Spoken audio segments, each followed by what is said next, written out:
여호수아 1장 1절입니다.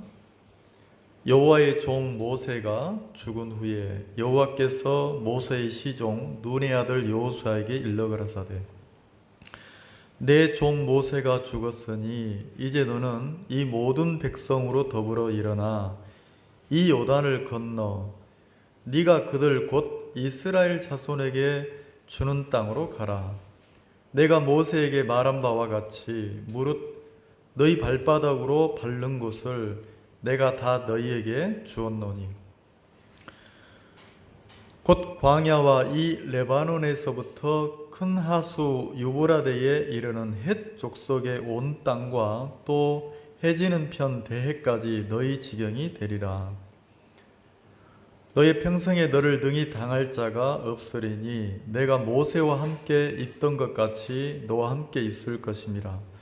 내가 너를 떠나지 아니하며 버리지 아니하리니 마음을 강하게 하라. 담대히 하라. 너는 이 백성으로 내가 그 조상에게 맹세하여 주리라 한 땅을 얻게 하리라.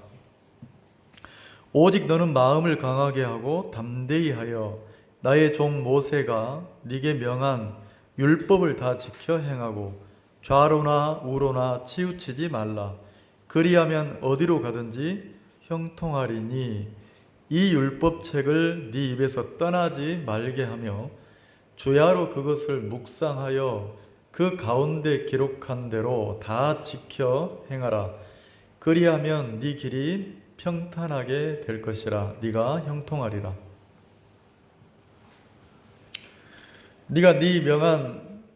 내가 네게 명한 것이 아니냐. 마음을 강하게 하고 담대히 하라. 두려워 말며 놀라지 말라. 네가 어디로 가든지 네 하나님 여호와가 너와 함께 하느니라 하시니라. 9절까지 읽었습니다.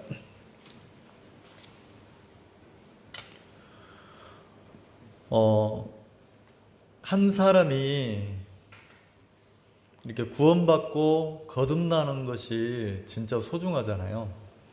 한 생명이 영원한 생명을 얻는 거니까. 그래서 한 사람이 이렇게 하나님을 믿는다는 것은 진짜 구원받고 하나님의 자녀가 된다는 것처럼 축복이 없어요.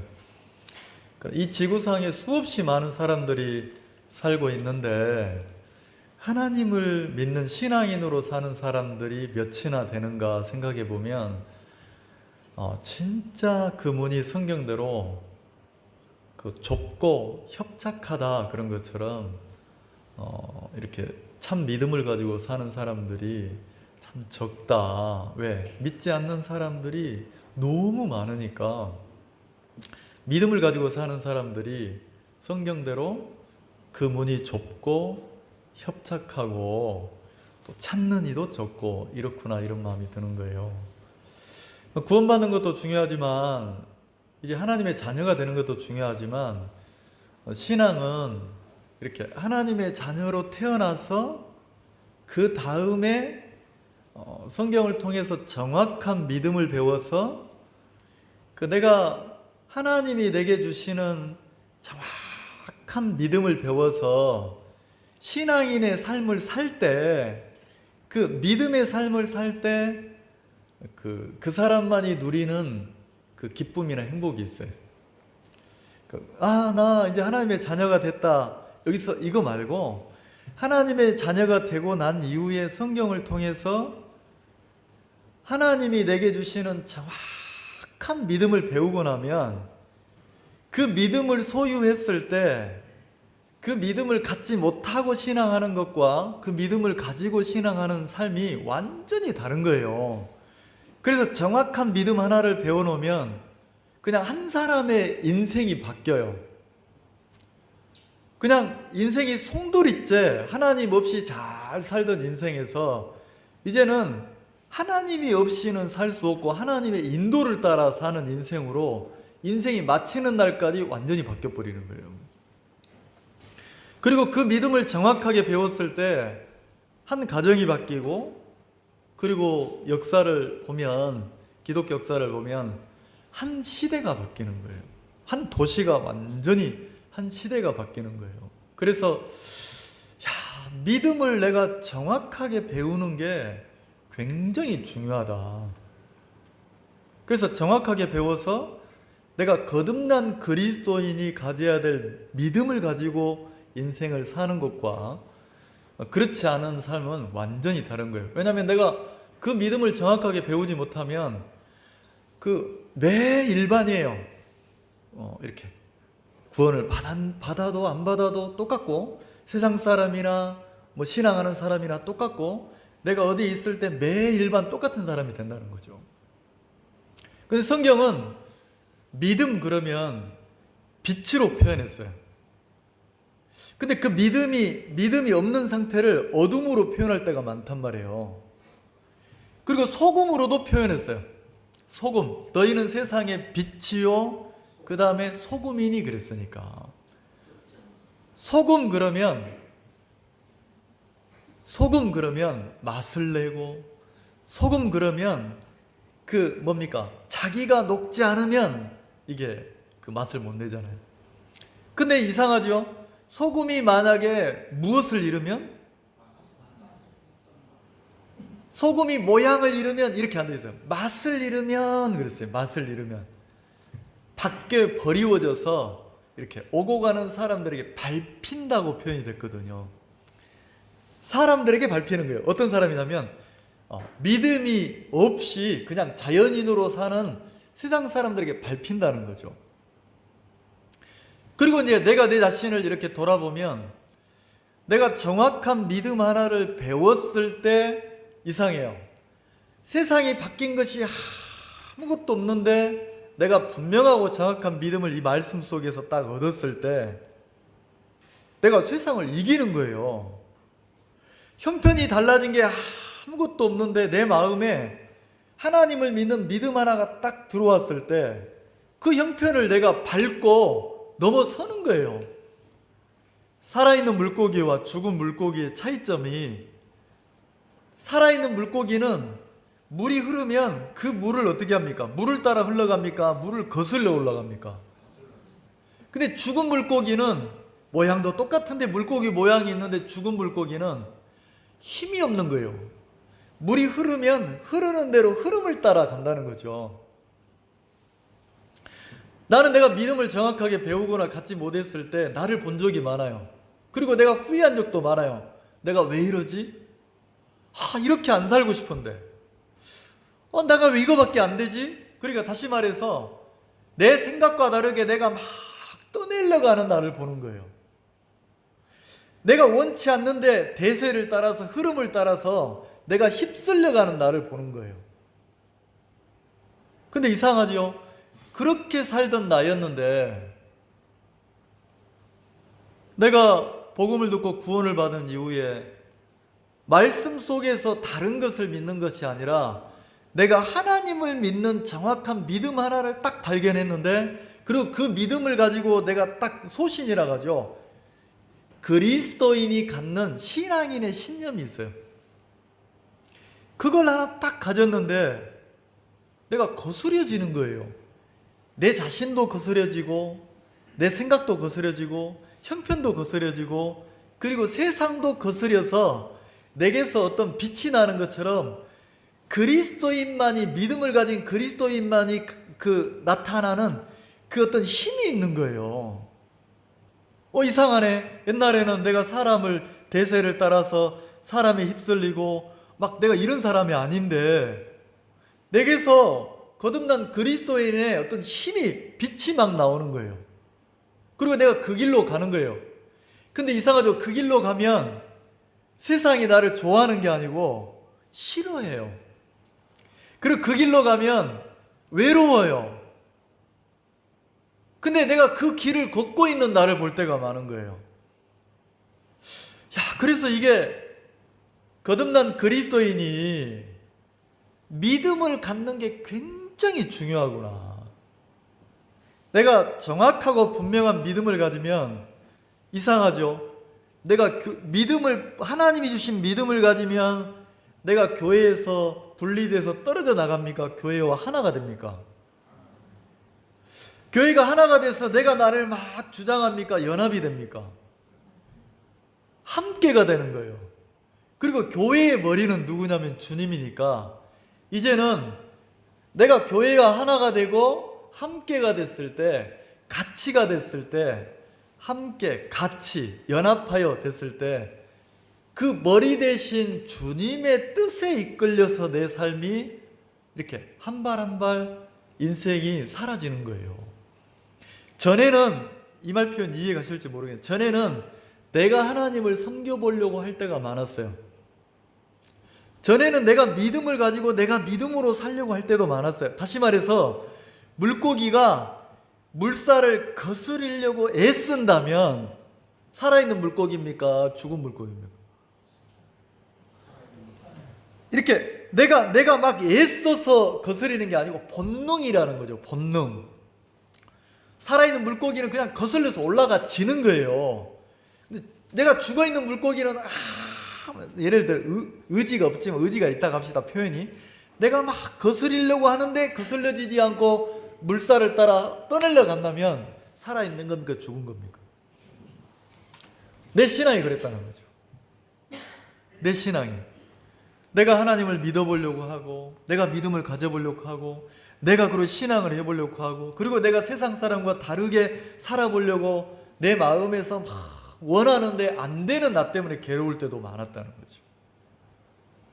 근데 성경 속에서 정확하게 믿음을 딱 발견하고 그 믿음을 소유했을 때 이상한 거예요. 살아있는 물고기처럼 그냥 거슬려지는 거예요. 그리고 내가 물살을 거슬려서 막 내가 치고 나가지는 거예요. 그러니까 내 생각을 내가 거스리고, 형편을 거스리고, 세상을 거스리고, 내가 육을 거스리고, 원래 우리는 다 그렇지만 안 돼. 인간은 안 돼. 안 되는 나를 거슬려서 하나님의 인도를 받고 사는 삶이 진행이 된다는 거죠. 그래서 믿음을 갖는 것처럼 중요한 게 없다. 그럼 반대로 말하면 하나님은 신앙을 통해서, 이 교회를 통해서 우리에게 뭘 주고 싶은 거예요? 믿음을 가르치고 믿음을 주고 싶은 거예요. 왜요? 자, 믿음을 다시 말하면, 생명으로 말하면 살아있는 물고기잖아요. 자, 정확한 믿음이 오면 내가 형편도 이기고 내 자신도 이기고 세상도 이기고 이렇게 넘어갑니까? 안 넘어갑니까? 작심삼일이라는 아시죠? 자, 술 먹는 사람들은 늘 뭘 맹세합니까? 오늘까지만. 그리고 내일 되면 또 오늘까지만. 이게 안 되는 거예요. 늘 생각은 해. 내가 거슬려야지. 내가 한번 뛰어넘어. 근데 안 된다는 거지. 근데 어느 날 정확한 하나님의 마음이 와서 나로 하여금 술을 하나님이 끊게 하면 술이 딱 끊어집니까? 안 끊어집니까? 그러니까 주님에게서 온 힘이 믿음인데 그 믿음이 나를 이끌어갈 때 나는 분명히 안 되는데 끊어지더라는 거지. 내가 담배를 끊을 수가 없는데 하나님의 마음이 오니까 나는 안 되는데, 이상하죠? 하나님의 마음, 다시 말해서 믿음이 오니까 담배가 끊어져요? 안 끊어져요? 그런 감정 많이 들어보셨잖아요. 시간이 없으니까 다 못하는데.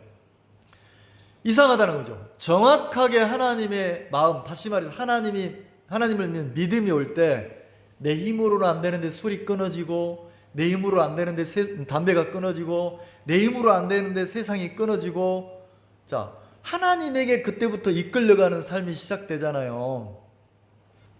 그럼 하나님은 우리에게 믿음을 주고 싶어 하고. 왜요? 내가 육이 있으니까 육에 갇혀 살 수밖에 없고, 내가 육을 입고 세상에 속해 있으니까 세상의 삶을 살 수밖에 없어요. 근데 거듭난 그리스도인들은 육을 입고 있지만 육을 넘어서 영의 인도를 받는 삶을 사는 거고, 내가 세상에 살고 있지만 이 세상을 소망하는 게 아니고 이 세상을 넘어서 하늘의 세계를 소망하고 사는 게 신앙이잖아요. 맞죠? 자, 그러면 거듭난 그리스도인의 신앙은, 믿음의 삶이라는 것은 여기에 속해 있는데 여기의 것을 누리지가 않는 거예요. 이 땅에 속해 있는데 이 땅에 속한 사람이 아니고, 성경은 뭐라고 하냐면 우리를, 하나님의 자녀가 된 우리를 보고 뭐라고 하냐면 하늘에 속했다고 그래요. 우리의 시민권이 바울은 어디에 있다고 합니까? 시민권이 하늘에 있대요. 그럼 나는 어디 시민입니까? 그럼 내가 싫든 좋든 하늘의 시민권을 가지고 있으면 이제는 하늘의 시민이 누리는 세계를 누리고 산다는 거죠. 근데 이상해요. 머리에서는 하늘의 시민권을 가졌다는 지식은 있는데 실제 삶은 어디 것을 누리냐면 육신의 것을, 이 땅의 것을, 세상의 것을, 나를 못 벗어나는 거예요. 왜? 뭐가 안 왔기 때문에. 이 성경대로 말하면 믿음을 내가 갖지 못했기 때문에 그렇다는 거죠. 근데 정확한 믿음이 오면 진짜 내가 하늘의 시민이라면, 내가 미국 사람이, 미국 시민권을 가진 사람이 몸은 한국에 왔는데, 자, 미국 시민이 누리는 혜택을, 미국에서 주는 혜택을 한국에서 다 누리고 삽니까? 안 삽니까? 자, 미국 시민이라면 몸이 한국에 있어요. 한국에 살고 있는데도 미국 시민으로서 미국이 주는 혜택을 다 누리고 살아야 안 살아요? 살죠? 막상 전쟁이 터진다고 하면 미국에서 헬기나 비행기 보내서 다 데리고 갑니까? 안 갑니까? 나는 안 데리고 가요. 근데 미국 시민권자는 데리고 가요, 안 가요? 그럼 똑같다는 거죠. 똑같다는 거죠. 그러면 하나님은 신앙을 통해서, 교회를 통해서 뭘 원하시냐면 우리에게 믿음이라는 것을 가르치고 싶은 거예요. 어떤 분들은 그렇게 표현해요. 뭘 믿음 아니야. 그냥 대충 살면 되지. 아니요, 대충 사는 게 아니란 말이에요. 분명한 믿음이 내게 들어오면 내 삶이 달라지는 거예요. 그리고 내 인생이 달라지는 거예요. 분명한 믿음이 들어오면 그 믿음이 내게 주는 것을 누리고 산다는 거죠. 그래서 하나님은 우리에게 믿음을 가르쳐서 그 하늘의 세계를 누리고 살도록 우리를 이끄시는 거고, 반대로 마귀는 우리가 신앙하는 사람들이 뭘 갖지 못해, 믿음을 배우고 갖지 못하게 하는 거예요. 왜요? 믿음 하나를 정확하게 못 배우면 내가 어떻게 됩니까? 구원받았다고 하는데, 하나님의 자녀라고 하는데 어떻게 살아요? 소금이 맛을 잃어버린 것처럼 그냥 세상 사람처럼 사는 거예요. 어디에 소망을 두고? 세상에 소망을 두고 모든 초점이 세상인 거예요. 내가 이 땅에서 많이 소유했냐 못했냐, 내가 가졌냐 이런다는 거죠. 그래서 마귀는 믿음을 갖지 못하게 한다. 어떤 분이 이런 얘기를 하시더라고요. 나는 내가 이제 나이가 먹고 몸도 아프고 이런데 나는 내가 일을 멈출 수가 없어요. 그리고 나는 열심히 일을 해서 돈을 벌 거예요. 나는 돈이 필요해요.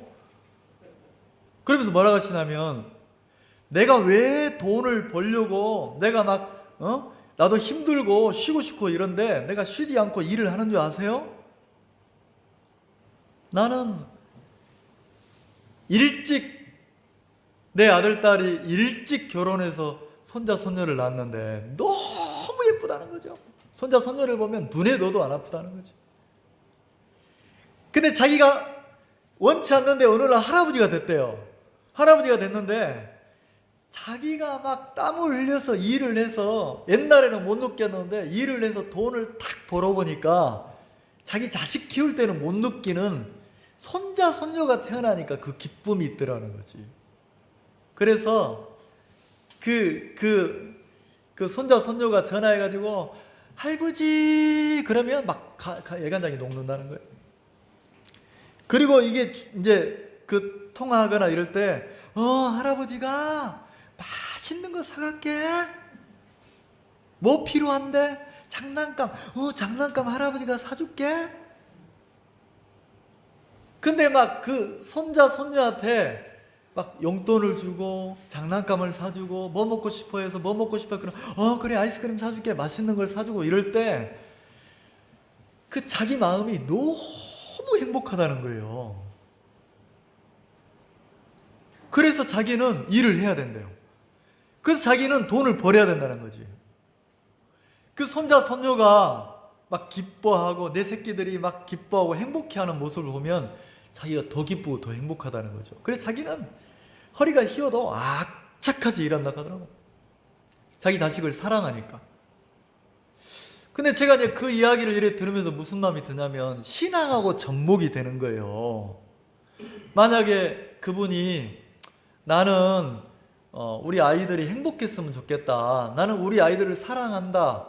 근데 사랑한다 하면서 자식을 위해서 삶이 드려지거나 자식을 위해서 희생하거나 자식을 위해서 막 헌신하거나 이게 없다면 지식밖에 안 되는 거잖아요. 근데 실제 삶이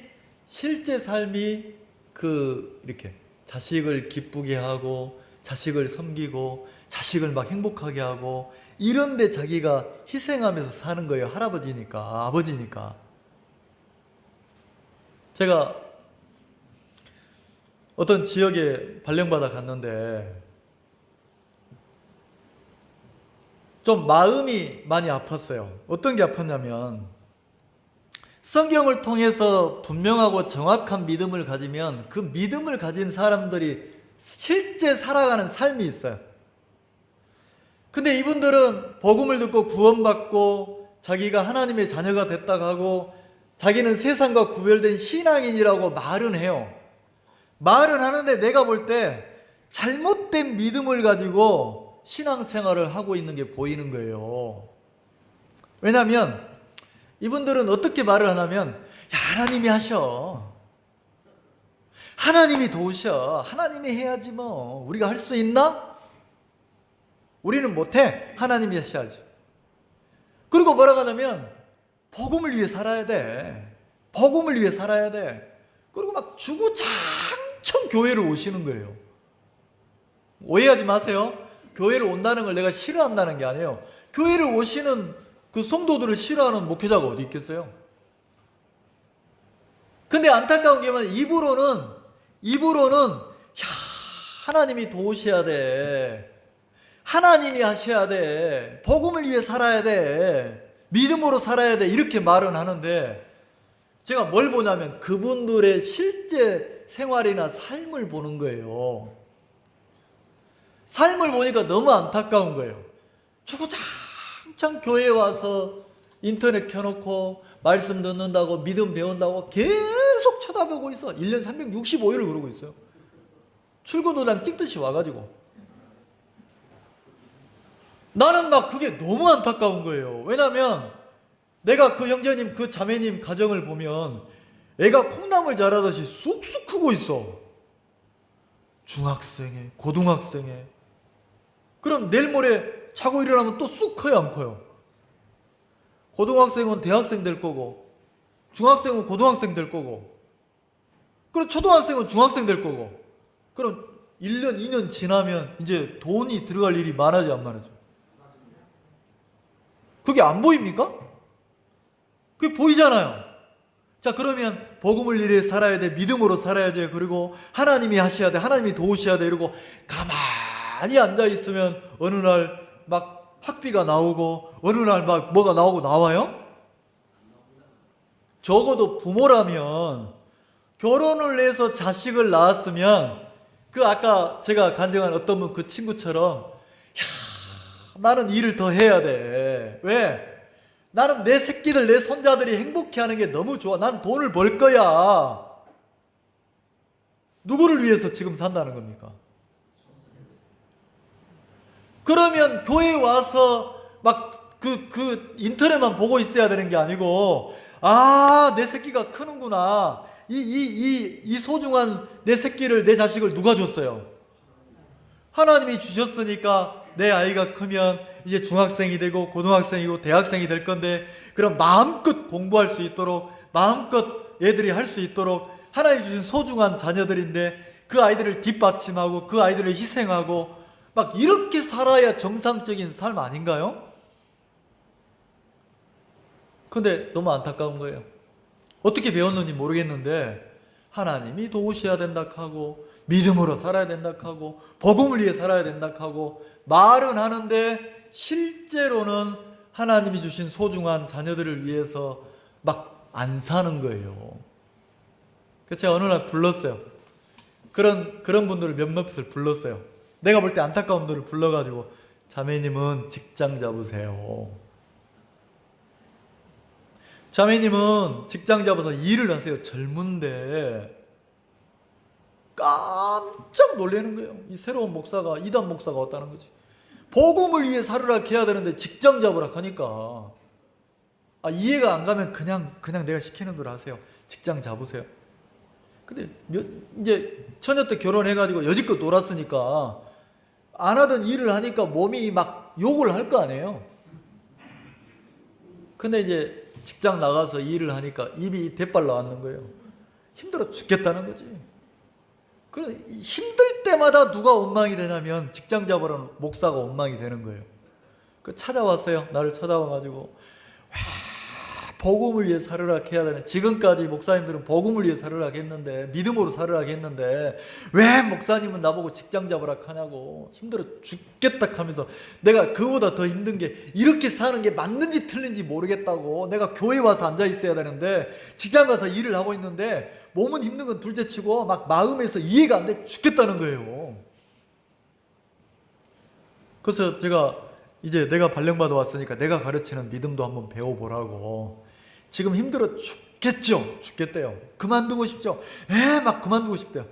그러면 3달 있다 그만두라 했어요. 몇 달이요? 3달 있다가. 생활보호 대상자로 정부에서 주는 돈을 받고 사니까, 자식들이 셋이나 있는데 생활보호 대상자로 사니까 근근히 사는 거잖아요. 제가 왜 3달 있다 그만두라 했겠어요?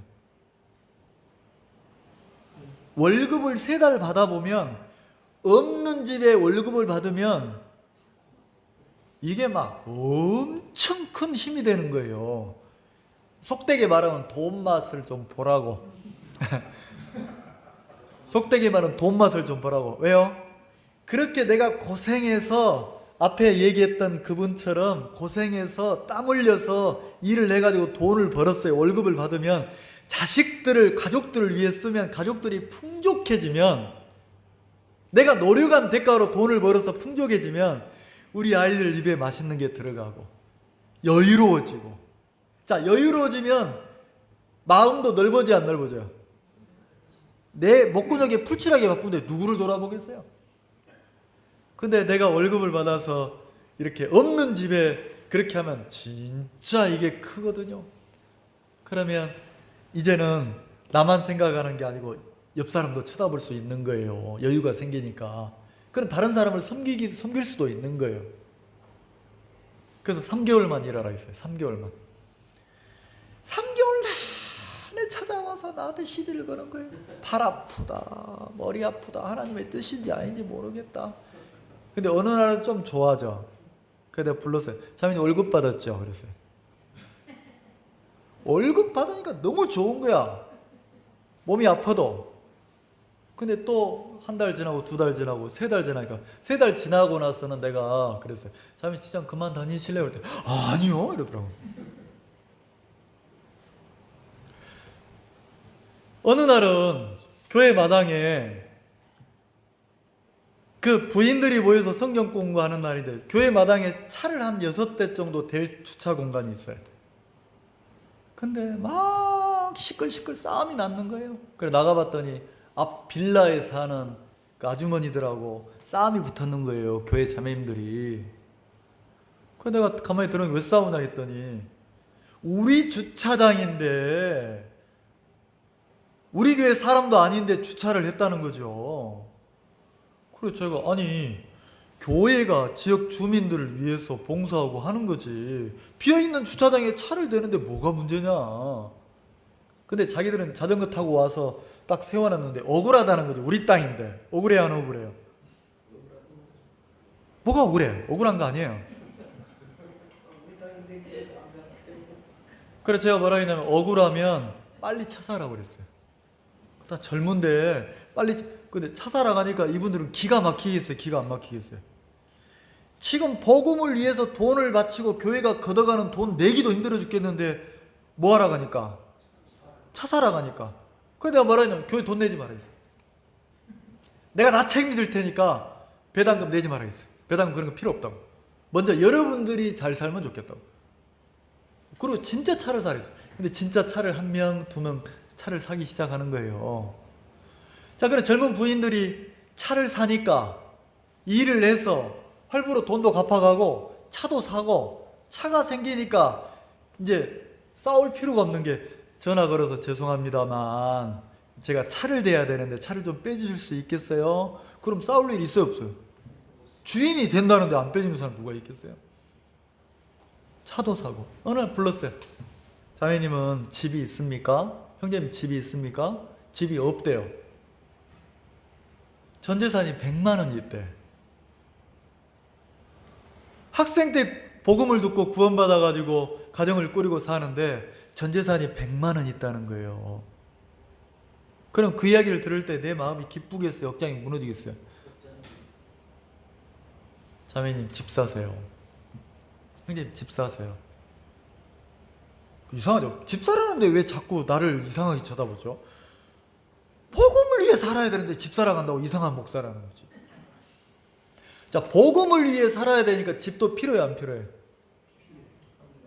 여러분도 나를 이상하게 몰라. 차도 필요해, 안 필요해? 직장 다니면서 월급 받아 돈도 필요해, 안 필요해? 필요하잖아요. 그게 신앙이잖아요. 그렇게 해서 집을 사라겠어요. 내가 가르치는 나는 내가 배운 믿음이 이런 믿음이란 말이에요. 근데 내가 발령받아서 가보니까 어떤 사역지에 형제자매들은 믿음을 어떻게 배웠냐면 내가 없이 가난하게 내가 막 이렇게 어렵게 그리고 오직 어디만 와야 돼? 교회만 와서 이렇게 배우더라는 거죠. 그분들이 무슨 잘못이 있겠어요? 앞선 목회자들이 그렇게 가르치니까 그렇게 됐겠죠. 근데 성경을 보면 어떠냐는 거죠. 성경을 보면. 그러니까 잘못된 믿음을 가지고 신앙하는 사람 특징을 보면 입으로는 머리에서는 누가 해야 된다고 합니까? 우리가 할 수 없고 하나님이 도우셔야 된다고 그래. 근데 실제로 하나님을 믿으면 참된 믿음을 가지면 하나님이 도우실 것을 믿으면 내가 못하니까 하나님 의지해서 발을 내딛어서 부딪혀서 삶을 싸워서 이겨나갑니까? 안 나갑니까? 이겨나간다는 거죠. 자, 그럼 지금도 똑같아요. 만약에 여러분들이 우리 교회를 나오고 신앙을 배워서 믿음을 배웠는데도 여러분들이 더 가난해지고 더 어려워지고 더 힘들어지고 물론 순간은 그럴 수 있어요. 근데 그게 1년, 10년, 20년 지났는데 여러분들이 계속 어렵다. 그러면 거기에는 아주 큰 하나님의 뜻이 있든지 아니면 잘못 믿음을 배운 거예요. 자, 나무가 어릴 때는 이리 휘청이기도 하고 저리 휘청이기도 하고 그리고 나무가 성장하면 열매가 많이 풍성하게 맺혀야 안 맺혀요? 예, 물론 이렇게 나뭇잎이 찢기기도 하고 구멍도 나고 벌레도 먹을 수 있어요. 그렇지만 그 나무에 풍성한 열매가 맺힙니까? 안 맺힙니까? 하나님의 섭리예요. 여러분들이 구원받고 거듭나서 진짜 하나님 앞에 참된 믿음을 가지고 살면 막 진짜 가난하게 어렵게 힘들게 이렇게만 살지 않아요. 하나님이 당신의 어떤 하나님만이 가지고 있는 그 하나님의 존재의 어떤 풍성함을 우리에게 주시는 거예요. 그래서 이 땅에서도 우리가 하늘의 소망을 두고 살지만 이 땅에서도 하나님이 주신 은혜나 긍휼이나 풍성함이나 이것도 많이 누리게 하신다는 거죠. 그러면 저는 어떤 마음을 갖냐면 지금 내가 차가 없어도 하나님이 나한테 차를 주실 거야. 왜? 뭐 하라고? 내가 지금 집이 없어도 하나님 나한테도 멋진 집을 줄 거야. 왜? 뭐 하라고? 이 땅에 소망 두고 살으라고? 더 하나님 앞에 하늘의 소망을 두고 더 폭넓게 살으라고. 하나님이 나를 풍족하고 복되게도 하신다는 거죠. 그 성경을 보면 아브라함이 믿음을 갖기 전에는 아브람이었어요. 정확한 하나님의 약속이 임하고 믿음이 임하니까 아브라함에서 아브라함으로 바뀝니까? 안 바뀝니까? 그럼 아브라함의 뜻이 뭐예요? 네, 생명의 아비. 그리고 다른 표현으로 뭐라 합니까? 아브라함을 복의 근원. 하나님 뭐라고까지 표현했어요? 네가 어디를 가든지 내가 너와 함께하고 내가 너를 복을 주어 너를 축복하는 자는, 너를 영접하고 축복하는 자는 내가 그도 축복하고, 너를 이렇게 복 주지 않는 자는, 너를 멸시하는 자는 내가 그도 복을 주지 않는, 그러니까 이 사람이 복의 근원이 됐다는 거죠. 풍성하게 한다 했다는 거예요. 자, 그러면 짧은 예지만 성경에서 하나님이 우리에게 주고 싶은 믿음이나 신앙은 막 나를 괴롭히고 막 고행하듯이 어렵고 막 쫄쫄 굶고 이렇게 살게 만듭니까? 더 풍족하게 만듭니까? 그러면 내가 그렇게 살 때 소망이 하늘에 더 힘있게 소망이 열린다는 거예요. 이 본문에 보면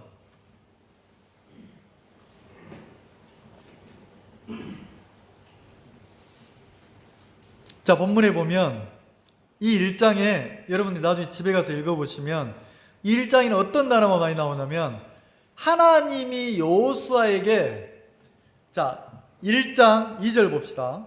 내 종 모세가 죽었으니 이제 너는 이 모든 백성으로 더불어 일어나 이 요단을 건너 내가 그들 곧 이스라엘 자손에게 주는 땅으로 가라.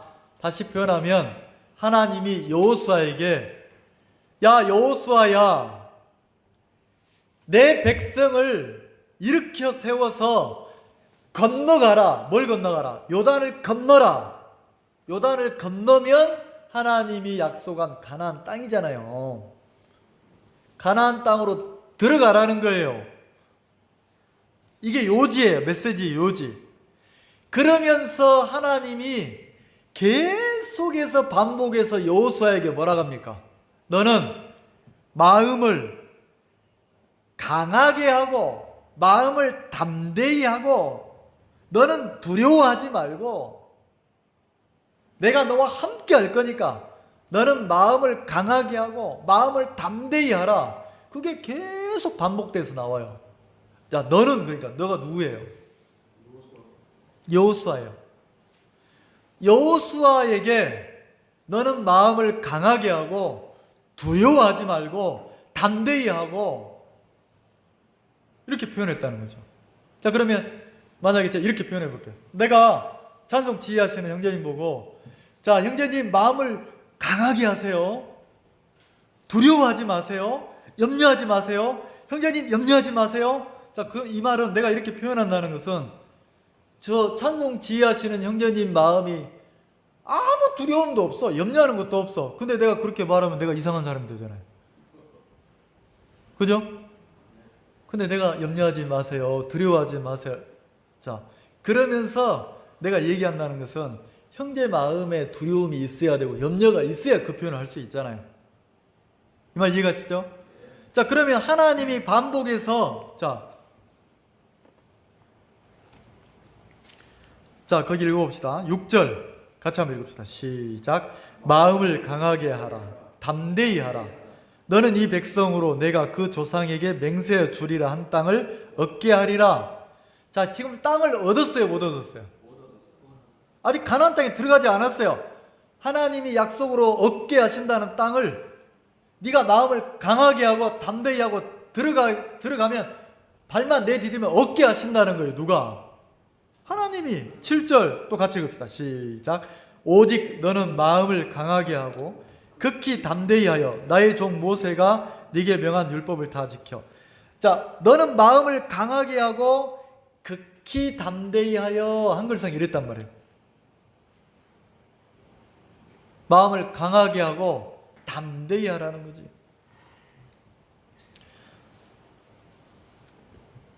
구절에도 내가 네게 명한 것이 아니냐. 마음을 강하게 하고 담대히 하라. 두려워 말라. 놀라지 말라. 너는 2절이 하나님의 여호수아에게 말한 메시지라는 거야. 너는 이 모든 백성으로 더불어 일어나라. 그리고 요단을 건너가서 내가 너희에게 주겠다고 약속한 땅을 얻으라는 거지. 근데 지금 이 백성이 일어나라고 하는 거 보면 이 백성은 지금 앉아 있는 거예요. 주저앉아 있는 거예요. 주저앉아 있는, 머물러 앉아 있는 이 백성을 이렇게 세우라는 거죠. 그리고 하나님이 주겠다고 한 약속의 땅으로 들어가라는 거죠. 그럼 그 백성을 누가 일으키라는 겁니까? 누구 보고 이렇게 세우라는 거예요? 근데 백성들은 일어서서 그 땅에 들어가고 싶어요? 안 들어가고 싶어요? 안 들어가고 싶어요. 왜요? 그 가나안 땅에는 그 가나안 땅에는 아무도 없는 게 아니고 막 힘이 강한 7 족속이 이미 딱 주인 노릇하고 있어요. 그래서 그 모세가 가나안 땅을 미리 엿보고 정탐할 때 그 12 정탐꾼을 보냈잖아요. 정탐하라고. 그 땅을 딱 가서 보니까 그 땅에는 막 거민들이 살고, 그 땅에는 막 힘이 강한 사람이 살고, 그 땅에는 진짜 우리가 차지할 수 없고, 우리는 메뚜기 같고, 그 땅에 사는 사람들은 진짜 막 엄청 힘이 세더라. 우리는 못 차지 못한다는 거지. 왜요? 그 땅에는 이미 힘이 강한 사람들이 살고 있는 거예요. 그러니까 들어가고 싶겠어요? 머물러 앉고 싶지? 안 들어가고 싶은 거예요. 근데 그 백성들을 하나님이 누구에게? 여호수아에 보고 이렇게 세우라는 거지. 그리고 들어가라는 거예요. 누가 돕겠다고 합니까? 근데 백성들만 두려운 게 아니고 여호수아 마음도 두렵고 염려가 되고 막 무섭고 놀라고 이런다는 거죠. 자, 34장 봅시다. 신명기 34장 바로 옆에 보이시죠? 34장 7절.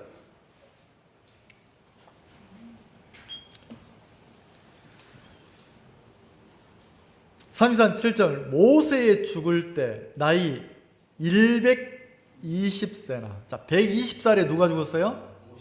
모세가 죽었어요. 자, 이 말은 지금까지는 누가 이스라엘 백성들을 이끌었어요? 모세가 인도자였어요. 근데 모세의 비서 역할, 비서실장 역할을 한 게 누구냐면 여호수아예요. 그러면 모세의 일거수일투족을 누가 다 보고 있어요? 여호수아가 다 보고 있는 거예요.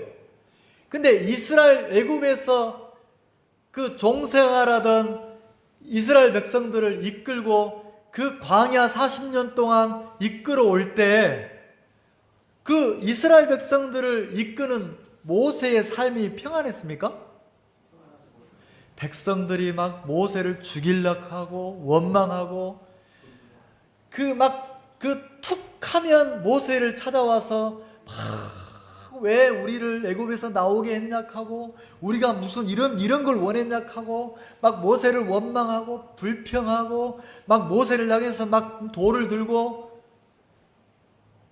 속되게 말하면 잘 되면 지 탓, 못 되면 누구 탓이에요? 아니 모세 탓, 무슨 조상 탓. 잘 되면 지 탓, 못 되면 조금만 힘들면 누구 탓이야? 모세 탓.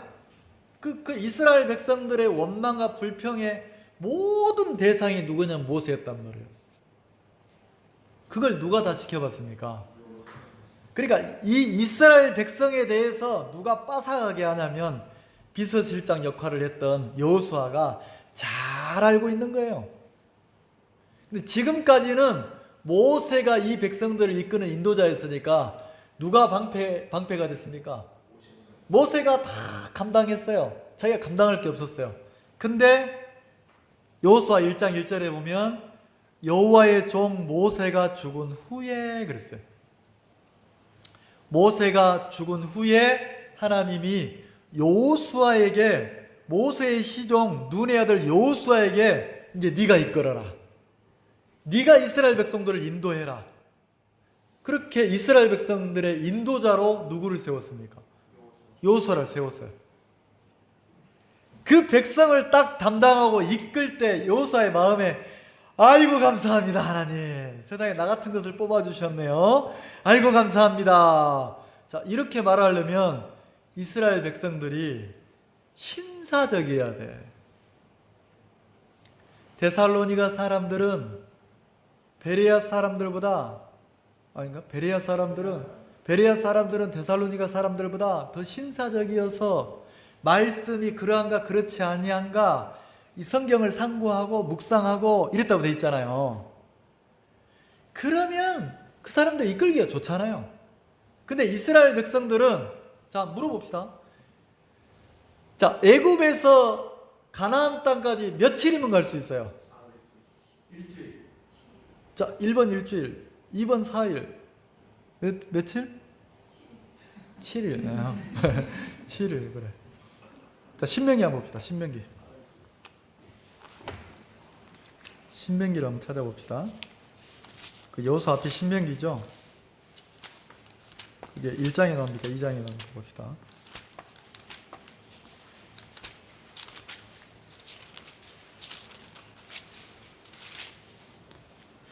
자, 신명기 1장 거기 나오죠.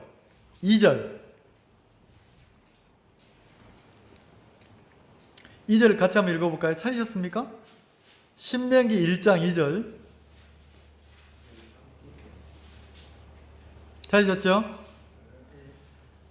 같이 한번 읽읍시다. 시작. 호렙산에서 세일산을 지나 가데스 바네아까지 10하루길이었더라. 자, 그러니까 호렙산에서 세일산을 지나 가데스 바네아까지 며칠 길? 11일 길. 그러니까 신명기에는 뭐라고 기록되어 있냐면 그 가나안 땅까지 들어가는 여정이 10하루면 들어간다는 거예요. 10하루. 근데 그 다음에 뭐라 하겠어요? 3절에 기가 막힌 또 기록이 되어 있어요. 3절 같이 읽읍시다. 시작. 제40년 11월 그달 초일에 10하루길이면 들어가는데 이스라엘 백성들은 대단한 능력을 가졌어요. 10하루 만에 들어갈 수 있는 가나안 땅을 몇 년을 돌아다녔어? 40년을 광야 생활을 했어. 40년을. 왜 40년을 광야 생활을 했습니까? 예? 이스라엘 백성들이 10하루면 들어갈 수 있는 가나안 땅을 40년 동안 뺑뺑뺑뺑 광야를 돌아서 고생을 했어. 왜요? 왜? 1번 심심해서, 2번 고생 좀 해보려고, 3번 하나님이 그렇게 40년을 뺑 돌면서 다 이스라엘 백성들을 뭐 했어요? 네, 죽였어요. 그럼 찾아봅시다.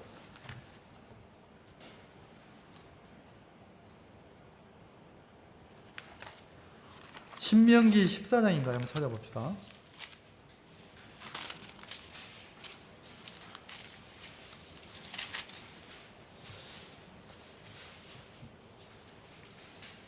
민수기 14장. 민수기 14장.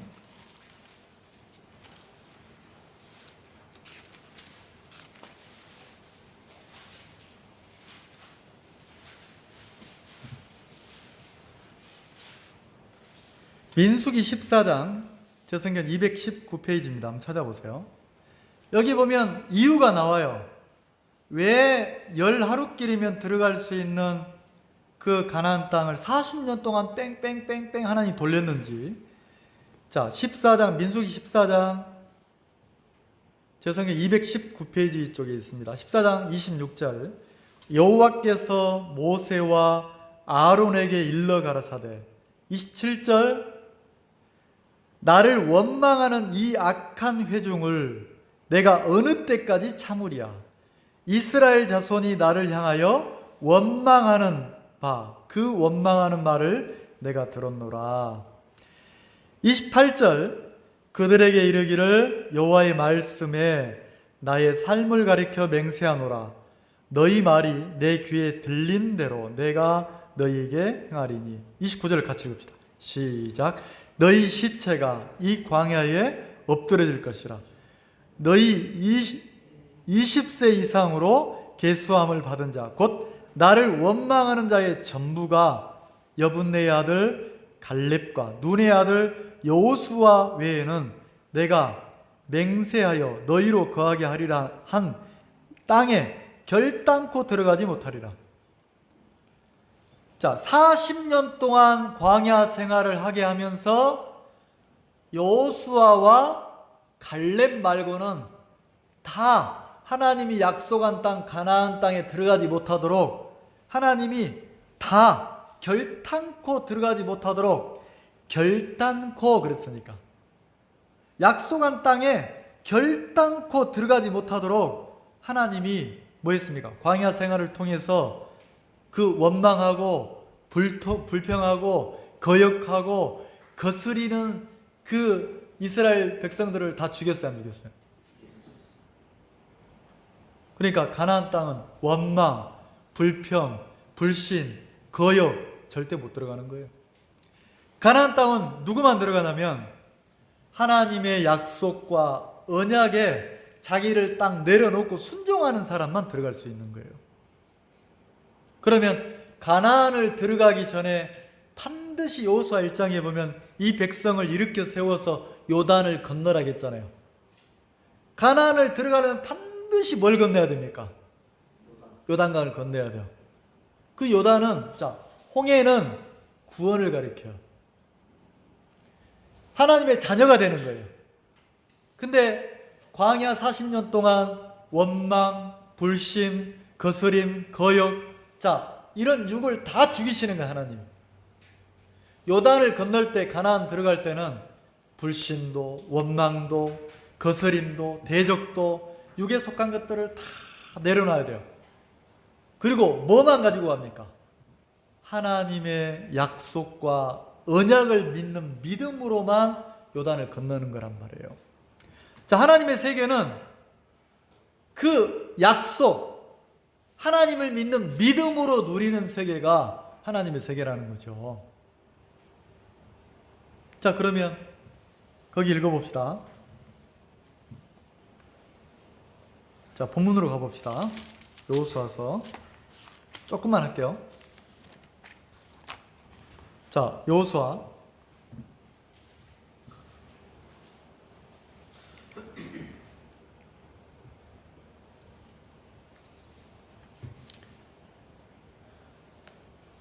자, 2절을 여호수아 1장 2절을 같이 한번 읽읍시다. 시작. 내 종 모세가 죽었으니 이제 너는 이 모든 백성으로 더불어 일어나 이 요단을 건너 내가 그들 곧 이스라엘 자손에게 주는 땅으로 가라. 그러니까 여호수아에게 명령한, 이게 오늘 말씀의 주제인데, 이제 너는 이 모든 백성으로 더불어 일어나 이 요단을 뭐 하라고요? 건너라. 내가 그들 곧 이스라엘 자손에게 주는 땅으로 가라는 거죠. 자, 누가 주는 땅이에요? 하나님이 주는 땅을 얻으러 들어갈 때는 요단을 건너야 된다는 거지. 요단을 건너. 그러면 내 불신도 건너고, 내 원망도 건너고, 내 대적함도, 그러니까 내 육을 건너서 뭐합니까? 신앙은 하나님의 약속을 믿는 믿음으로 들어가는 세계가 가나안이라는 거죠. 그럼 가나안에 가서 아무것도 안 하느냐? 믿음의 세계는 내가 가만히 있으면 하나님이 돕냐? 나는 한 게 아무것도 없는데 하나님이 은혜를 입히냐? 안 해요. 그 믿음을 가지고 내 생각을 거스리고 내 불신을 거스리고 내 대적함을 거스리고 내 육을 넘어서 가나안에 들어가면 누가 있어요? 장대한 족속들이 딱 기다리고 있어요. 근데 그 거민들을 이제는 하나님이 우리에게 그 땅을 주신다는 믿음, 하나님이 돕고 일하신다는 믿음, 약속 하나만 의지해서 그 백성들과 싸워서 다 몰아냅니까? 몰아냅니까? 승리합니까? 안 합니까? 그럼 실제 그 할아버지 되는 사람이 손자 손녀를 위해서 막 실제 삶을 막 이렇게 땀 흘리고 일을 해서 월급을 받아서 손자 손녀를 사랑하고 섬기듯이 진짜 믿음은 하나님이 하셔. 우리가 할 수 있나? 주님이 도우셔. 하나님이 하셔야지 뭐. 가만히 있는 거 아니에요.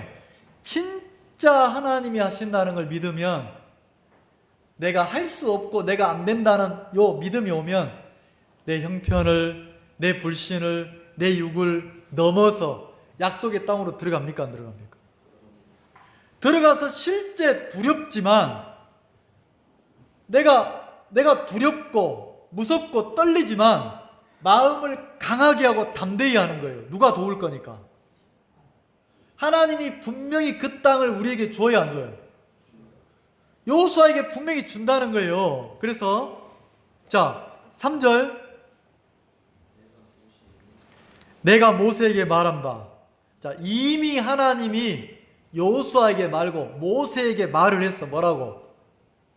이 백성을 이끌어라. 나를 섬길 백성들이다.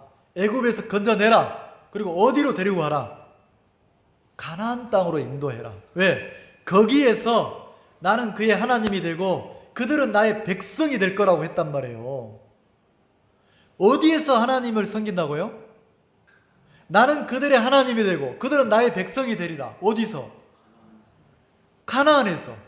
그럼 그 가나안은 가만히 있으면 은혜로 들어가지는 세계가 아니고, 하나님이 돕고 일하시고 함께 한다는 믿음을 딱 가지고 자기 생각이나 불신을 넘어서 들어가서 이미 주인 노릇하고 있는 그 장대한 족속들을 쫓아내는 거예요. 싸움에서 승리하는 거예요. 누가 분명히 돕고 일하시고 그 땅을 누가 줍니까? 우리에게. 하나님이 이스라엘 백성들에게 주었다는 걸 믿으면 요단을 건너간다는 거죠. 근데 그걸 못 믿으면 요단을 못 건너가는 거예요. 못 건너간다는 거는 냉정하게 말하면 하나님을 믿는 겁니까? 약속을 믿는 겁니까? 자기 육에 딱 자기를 믿고 걸리는 겁니까? 그래서 뭐라 합니까? 3절, 내가 모세에게 말한 바 같이 무릇 너희 발바닥으로 밟는 것을. 자, 너희가 요단을 건너가서, 자, 그 요단은 원망, 불신, 막 대적, 이런 육은 거기를 넘어갈 수 있어요, 없어요? 하나님 다 죽인단 말이에요. 그러면 하나님이 그 땅을 우리에게 준다는 그 약속을 이루신다는 하나님을 믿는 사람만 넘어갈 수 있다는 거지. 약속을 못 믿으면 불안하고 두렵고 염려고 이게 와요. 근데 그걸 넘어서 간다는 거지. 그래서 뭐라 합니까? 무릇 너희 발바닥으로 밟는 것을. 자, 지금 발바닥으로 밟았어요? 못 밟, 지금 안 밟고 있어요? 들어가서 밟으면 내가 다 너희에게 뭐하리라? 주리라 주었노니에요. 성경에 뭐라고 되어 있어요? 아직 들어가지도 않았는데 하나님이 뭐라고 그래요? 발바닥으로 들어가서 밟으면 주었다는 거죠. 이미 준 땅이라는 거죠. 그리고 언제 줬어요? 지금 여호수아에게 얘기하고 있는데 언제 줬어요? 모세에게. 언제 줬어요? 약속으로. 누가? 하나님이 내가 그 땅을 너에게 주었다. 이미 약속으로 모세에게 줬어요, 안 줬어요? 그럼 정확한 믿음, 정확한 약속을 믿는 믿음이 오면 어떤 마음이 생깁니까? 하나님이 이미 그 땅을 우리에게 뭐 했다? 주었다. 다만 믿음으로 지금 내가 그 땅을 밟고 누릴 뿐이다. 자, 그럼 죄도, 우리의 죄도 내가 믿을 때 죄가 씻어졌습니까? 죄가 이미 씻어졌다는 걸 이제 내가 믿었습니까? 이 말 이해가세요? 내가 울고 불고, 아까 성화 얘기하셨는데, 물론 내가 그리스도를 닮아가고 믿음이 성장하는 것을 맞는데, 말 그대로 내가 완전히 예수님한테 이건 없어요. 자라가는 거예요. 그리고 한 가지 명확해야 되는 게, 육은 죽을 때까지 뭐예요? 육이에요. 영은 영이에요. 그래서 바울은 뭐라 하겠습니까? 성화되라 이래 안 했고, 육신을 쫓는 자는 무슨 일을 생각해요? 그럼 내가 성화가 안 된 게 아니고 내가 지금 누구를 쫓고 있는 거예요? 육을 쫓고 있으니까 성화되지 않은 모양에 나오는 거예요. 성경적으로는 그렇다는 거죠. 내가 수십 년 구원받고 살았어도 내가 지금 내 육을 쫓아서 하나님을 등지고 육으로 가면 원망, 불신, 대적 막 이 육의 것들이 막 나옵니까 안 나옵니까? 내가 지금까지 육신에 서 있다가도 정확한 하나님의 믿음이 와서 성령을 쫓아 행하면 내가 육을 거스리고 성령으로 막 갑니까 안 갑니까? 바울은 이걸 보고 뭐라 하겠냐면 신앙을 이기기를 다투는 자마다 그랬어요. 자, 뭐 하기를 원하는 자? 승리하기를 원하는 자.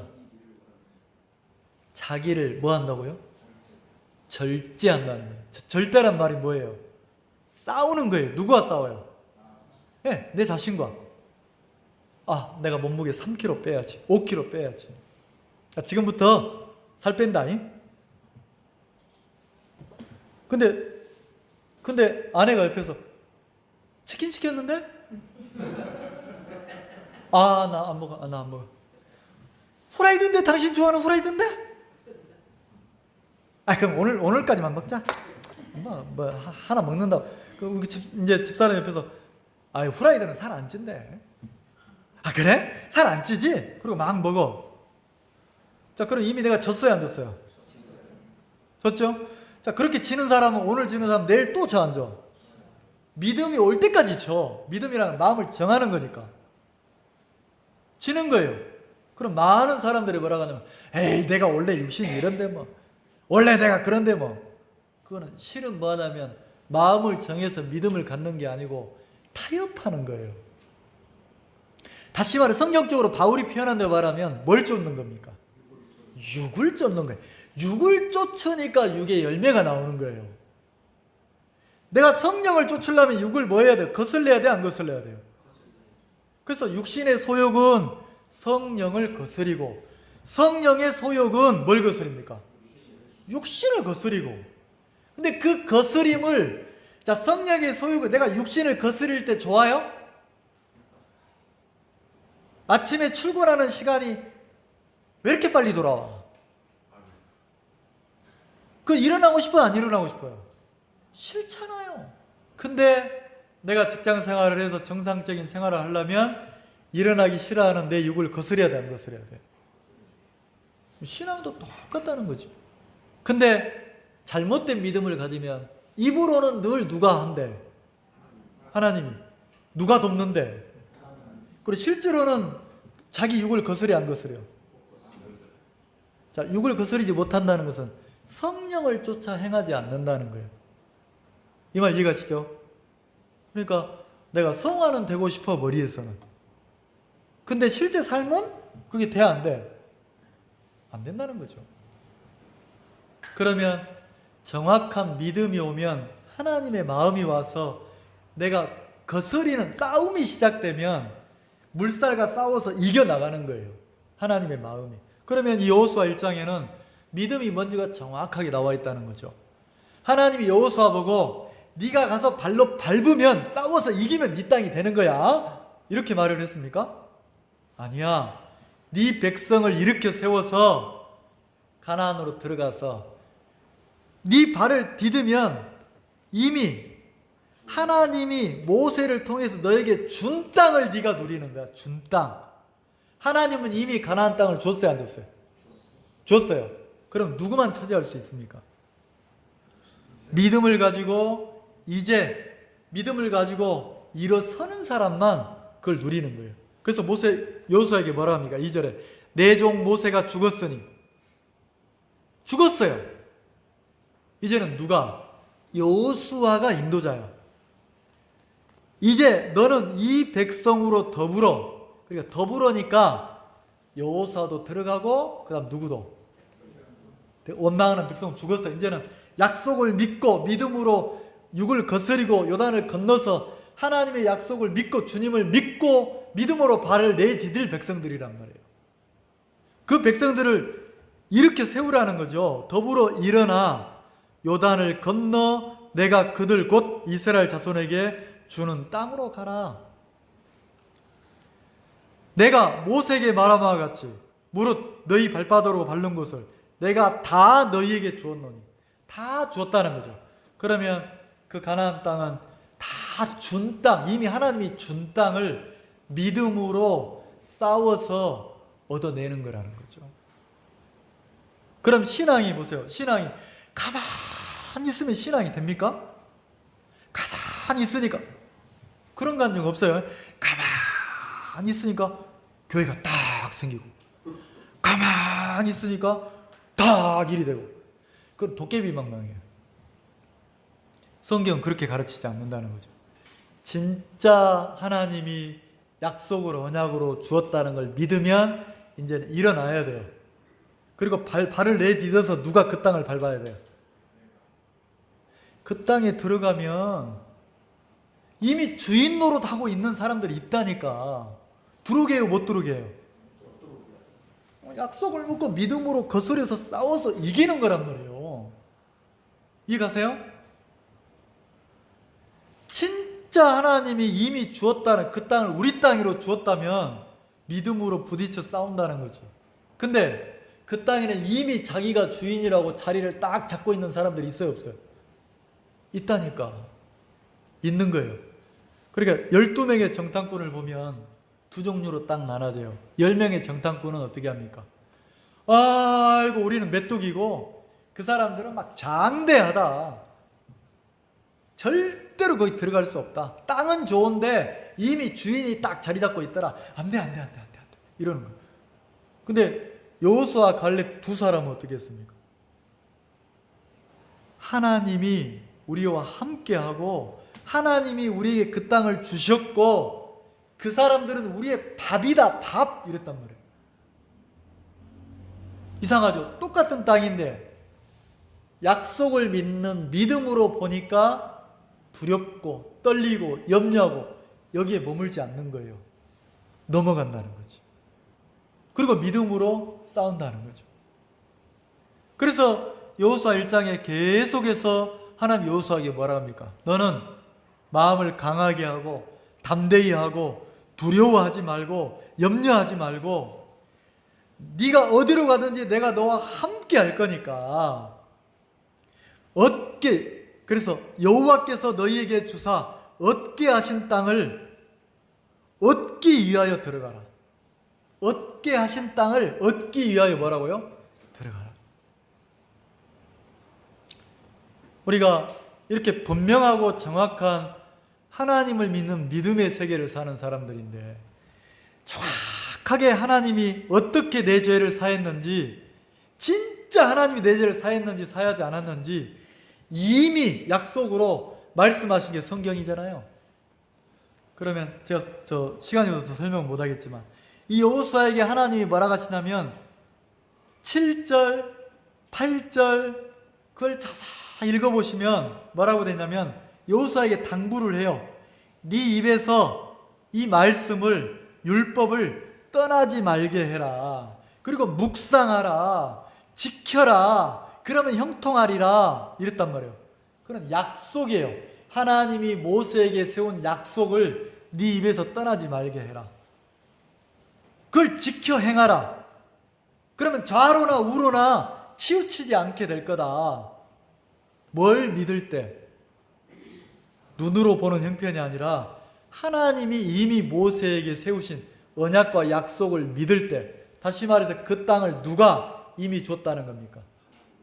하나님이 이미 얻게 하시는 땅이라는 거예요. 자, 거기만 읽어봅시다. 11절 마지막 부분 보면 너희 하나님 여호와께서 11절에 너희에게 주사 얻게 하시는 땅을 그랬어요. 이미 얻게 하시는, 약속을 얻게 하시는 땅이라는 거죠. 그게 내 마음에 명확해지면, 분명해지면 치우치지 않는 거예요. 흔들리지 않는 거예요. 그리고 내 육에서 어떤 소리가 와도 그 육을 넘어가는 거예요. 십자가에서 내 죄가 영원히 씻겼다는 거, 이미 씻겼다는 게 정확하게 보이면 한번 물어봅시다. 십자가에서 내 죄가 염소와 송아지의 피로 아니하고 오직 예수님이 자기 피로 내 죄를 영원히 씻었다는 게, 이미 씻어졌다는 게 믿어지면 죄를 짓는 내 자신이 문제가 돼요? 오해하지 마세요. 죄 막절 이 소리는 아니에요. 근데 죄를 짓고 있는 내가 문제가 됩니까? 안 됩니까? 내 연약함이 문제가 됩니까? 안 됩니까? 왜? 이미 영원히 죄가 씻어졌다는 걸 정확하게 믿을 때 좌로나 우로나 치우치지 않고 이 말씀대로 입에서 말씀이 율법이 떠나지 않는 것처럼 입에서 떠나지 않는다는 것은 내 마음에서 이미 마음으로 믿어 의에 이르렀다는 거잖아요. 그래야 입으로 나오는 거니까. 내 죄가 영원히 사해졌다는 게 믿어지면 좌로나 우로나 치우침이 있어요, 없어요? 내 허물도, 내 연약함도, 내 죄도 살면서 내게서 나오는 그 어떤 것도 나를 영원한 속죄에서 흔들리지 못하게 한다는 거죠. 그러면 그 영원한 속죄가 누구 것이 됐어요? 영원한 속죄가 믿음으로 내 것이 되면, 내가 영원한 속죄를 얻으면, 다시 말해 거룩함을 얻으면 더 이상 내 마음에 그 믿음이 흔들립니까? 안 흔들립니까? 그럼 그 거룩함을 얻었어요? 안 얻었어요? 얻었죠. 마찬가지라는 거죠. 이미 얻게 하신 땅을 얻으라는 거예요. 담대하게. 그게 신앙이고 믿음이라는 거죠. 하나님이 우리에게 주신 그 복들이 참 많아요. 이미 주신 복들이. 그래서 믿음으로 내 자신과 싸워서 그런 것들을 하나하나 얻어가는 그런 복된 또 한 주가 됐으면 좋겠습니다. 기도하겠습니다.